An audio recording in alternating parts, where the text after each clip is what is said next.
houses are what makes Chicagoland such an interesting place to live and visit. So the next time you're heading west on the Blue Line toward Forest Park and you hear the familiar CTA voice announcing the Racine stop, jump off and get ready to sink your teeth into the flavor, sights, and sounds of Old World Italy. Our destination? Little Italy. Benvenuto.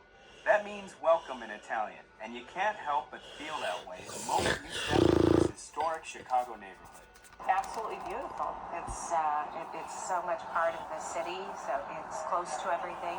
From the tree-lined streets to the beautiful old homes to the family-owned restaurants and bakeries, the longtime influence of Italian culture is all around as you make a stop in the charming neighborhood of Little Italy. There's a lot to experience during a visit to Little Italy, and Dan Portencaso knows that firsthand.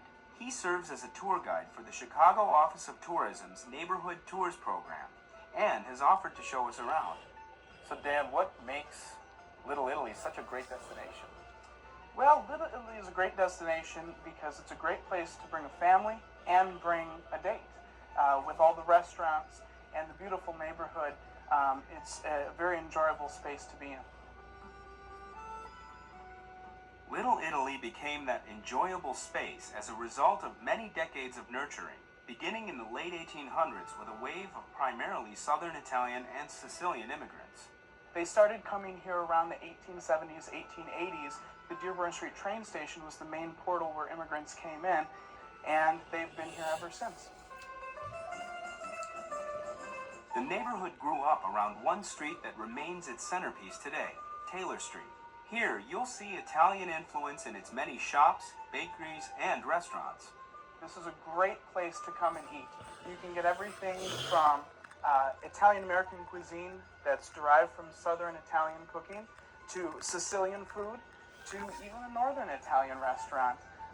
But because the university here, and it's a very diverse neighborhood now, you also will find things like Thai food to burger joints.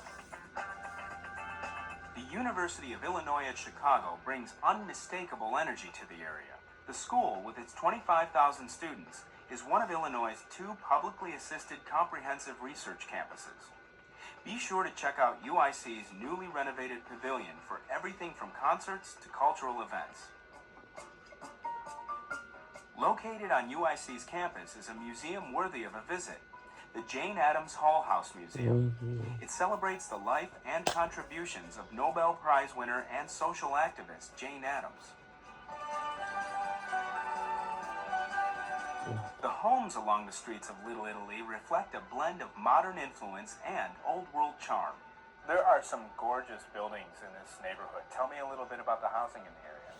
Well, the housing, there's basically older homes and newer homes. All of them are gorgeous. They are building new construction, 2 and 3 flats with condos in them. And you have your classic Chicago 2 and 3 flats in the neighborhood. Many of them rehabbed with all the modern amenities.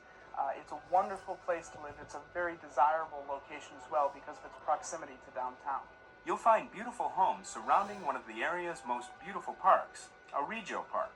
Here, you'll be able to stand before one of the world's most famous Italians, Christopher Columbus.